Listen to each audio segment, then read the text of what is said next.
Hi there, I'm Amanda McGill Johnson with Nebraska Coalition for Life-Saving Cures. Our mission is to promote, support, and advocate for health science research for the betterment of our health and for our economy. This program, Talking Research, is here to really celebrate the awesome research that's happening in the state of Nebraska. And today we are very fortunate to have one of our Nebraska Cures board members here with us, Dr. Peter Angeletti. He is an associate professor at the Nebraska Center for Virology at the University of Nebraska, Lincoln. Thank you for joining us. Thank you. It's great to be here. I'm glad you have the time because your work is focused on the human papillomavirus, which is the cause of most types of cervical cancer.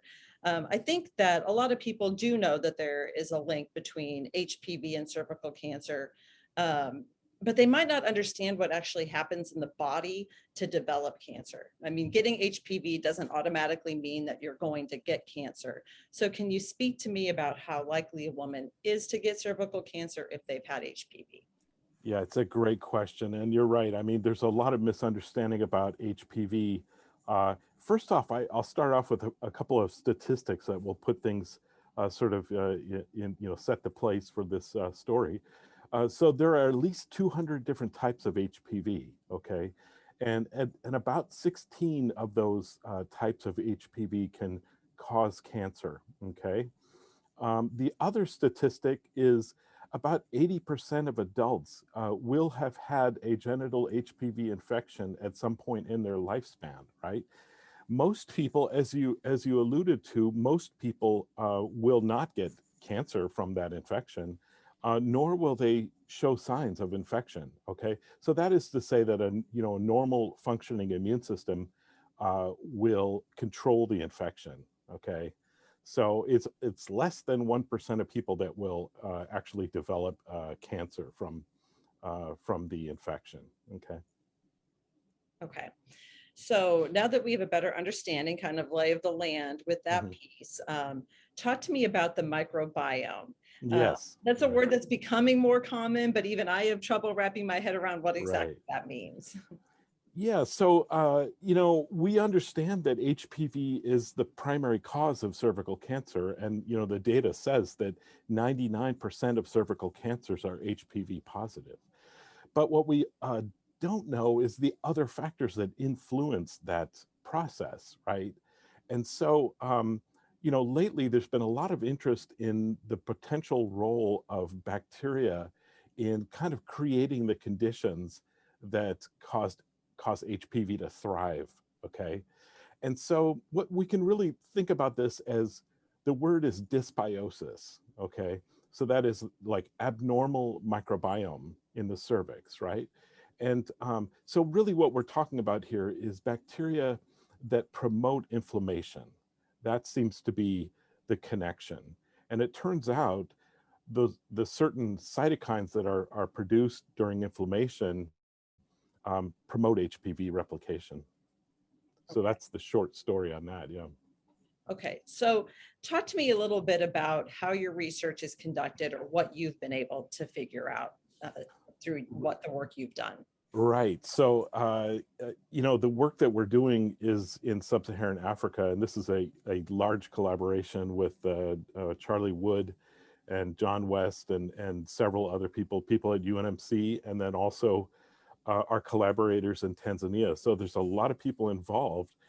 But so, what we're trying to do is, basically do cohort studies and analyze, those microbiome, the differences in the microbiome. And so the way that you do that is actually, it's what we call deep sequencing, okay? And the way I'm going to describe that is it's kind of like having X-ray vision, because imagine if you could type all of the bacteria that are in a single sample. You could see every single one of them, and then you could count them all up.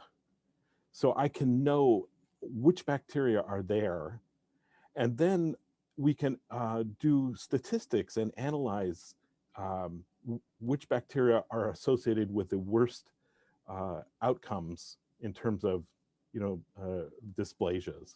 So basically, like, high-grade dysplasias pre-cancer.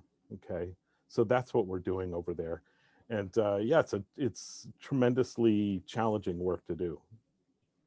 So what do you hope is the outcome of it? Like, will this help with eventually help potentially with diagnosing or treatment, or talk to me about that? Yeah, it's a great question. And so, I mean, you can think about it like this. It is all about lifestyle factors, right? Okay. So, right. So this is the big thing here is, you know, health. We think about nutrition. We think about things like smoking, alcohol, you know, those kinds of things that are bad for the health, right? Um, but the microbiome is something that we're really starting to understand has a very strong influence. So here's the idea here is we know that HPV is a huge risk factor. Um, but what we need to be able to do is assign risk factors for the microbiome. So in other words, if we find a patient who is positive for an oncogenic HPV, and then also some of these bacteria that induce inflammation, we can then, you know, maybe that could be used as diagnosis to sort of, guide the treatment, okay, if you will. And so then let me go on just a little bit about what we found in this this part of this study. Though so like I said, this thing about the ultimate goal is this diagnosis, right, or this ability to predict what will happen in the future. If we see these bacteria and HPV, the oncogenic HPVs, we would feel more likely that that patient would have a poor outcome. Okay, but the issue here with the research is that we need to do more research so that we understand what exactly the risk level is. But what I wanted to mention here was that the certain bacteria that we found associated with the high-grade lesions in the cervix was mycoplasma. Okay. And so this is a very interesting finding because this is something that really has not been appreciated before, that this mycoplasma is in fact associated with the high-grade lesions. So it's not that HPV is not important. Of course it's important, but we think that mycoplasma is a cofactor. So what influences that bacteria? Is it just what people eat? Or talk to me about Perfect question. Perfect question. It's the environment, you know, it's behavior, you know, and social practices, and you know, those kind of things. There's a lot of things that are potentially involved. And then also let's keep in mind that microbiota is different in different regions of the world. Okay, So I didn't realize that. Okay. yes, right. So microbiota can be different in different places. Okay. So in fact, it's our understanding of the microbiome is still evolving. But what we can say is the bottom line here is whenever there's a microbiome that causes inflammation, that is generally not a good thing. Okay, so that's what the connection is. It's always a connection with how the immune system is functioning, right? So the inflammation is the sort of the cofactor to HPV-caused tumorigenesis. And then, of course, in sub-Saharan Africa, the other gigantic cofactor is HIV, right? Yeah. So that's specific to that area. Yeah, why are you doing this research there in sub-Saharan Africa? Right, that's a great question. So it turns out that in in developing countries like in sub-Saharan Africa, cervical cancer is at the highest rates in the world. Okay. So there are about 500,000 deaths per year still from cervical cancer. And most of those are in developing countries like those in sub-Saharan Africa. So that's why. And then you put that on the backdrop of the fact that there's still an ongoing HIV epidemic, right? Do you know offhand what the rate is in America right now compared to what it is in Africa in terms of cervical cancer? And oh, it's very low. It's extremely low. I think I don't know for sure the number right now, but it's very low.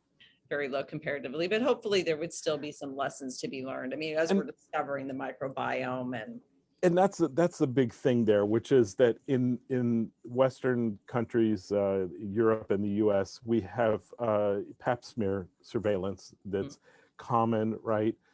But in a lot of parts of the world, in especially sub-Saharan Africa, they don't have, regular surveillance. Okay, so that's the big problem. Yeah. yeah, we were able to catch it better Hmm. through that regular Early, surveillance. right? Yes. Do they have, I know over the last, I don't know, 10 or 15 years, the HPV vaccine use, has increased, or first it came on the market.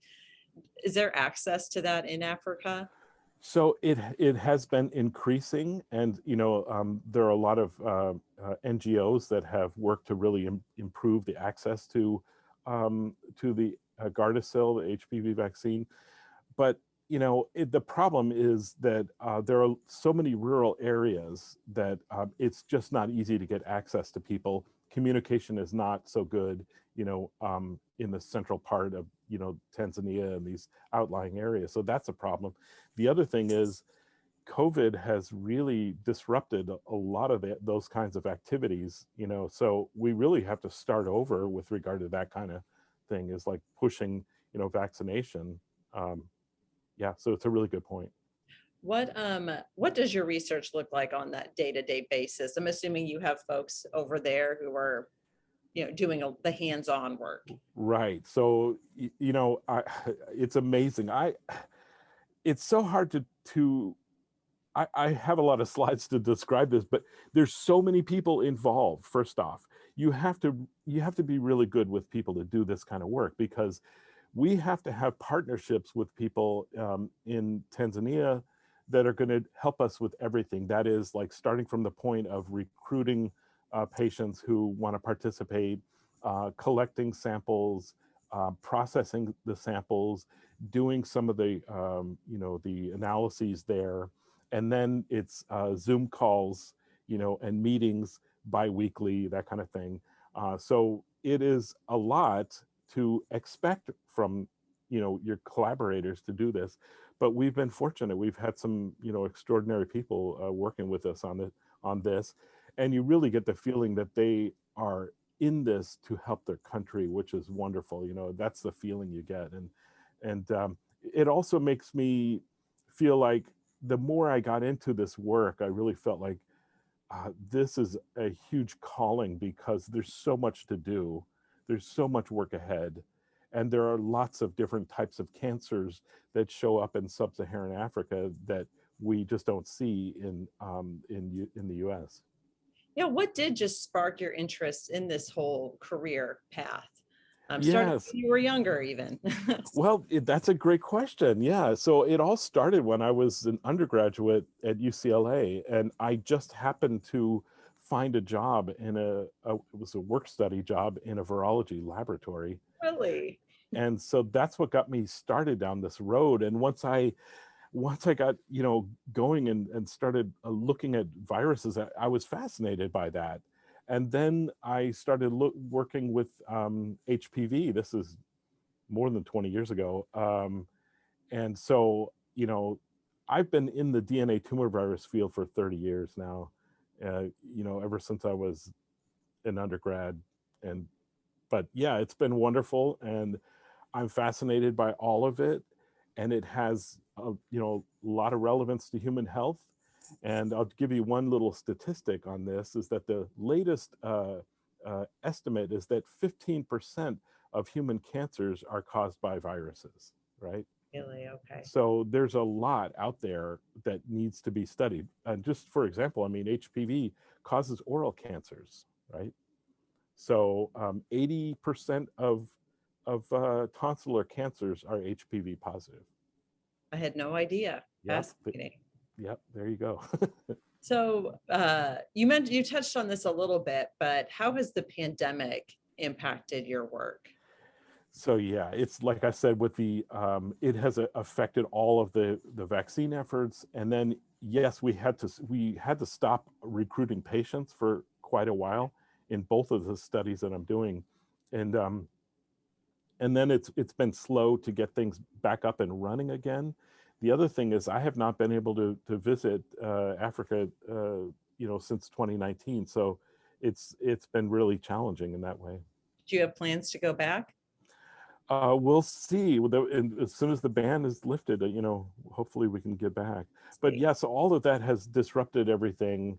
But yes, there's so much work to do, and we just want to get back and get going again. But Yeah. as far as the other things, day to day, we continue to process samples. We're doing analyses. We're writing papers. We're writing grants and all that. So it's certainly still busy, even though we can't get over there. Yeah, and yeah, generally it sounds like it's a lot of similar challenges anywhere in the world where everything got put on hold for a while, or much research did, not all, but thank goodness for Zoom in terms Yes. of international piece. What advice do you have for young people, for students who may be interested in developing a similar career path?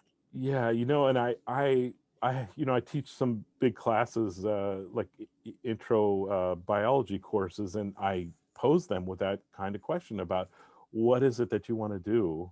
And I really laid it out there for them because given the pandemic, it really made me think about, we have tremendous challenges that we are faced with now in the world. And I kind of posed that question to young people. How can you help? What can you do? I mean, I want the younger people to start thinking about how they can contribute. So my point about, is be a lifelong learner. My point is prepare yourself, be a lifelong learner. And, if you have the drive, if you have the fire to study, virology and cancer, we need the help. So I really was putting the message out in some ways. I mean, especially with this pandemic, we need people to solve things like that because there will be more of those kinds of things in the future, unfortunately, right? So yeah. And discoveries, getting to the heart of cancers. I mean, it really is a lifelong process, therefore being a lifelong learner and challenging things we think we know, et cetera. It's a huge challenge to do that. But yeah, like I said, I love the work, it's amazing. It's interesting. And I've learned so much from going to Africa. So it's been great. Is there anything else you'd like to share with us about your work? Yeah, just, I mean, we're just in it for the long haul. We're doing, what we think is really important for humanity. And, and I appreciate the opportunity to do it. And I'm thankful. Well, thank you for joining us, Dr. Angeletti. Thank Take you. care. Okay.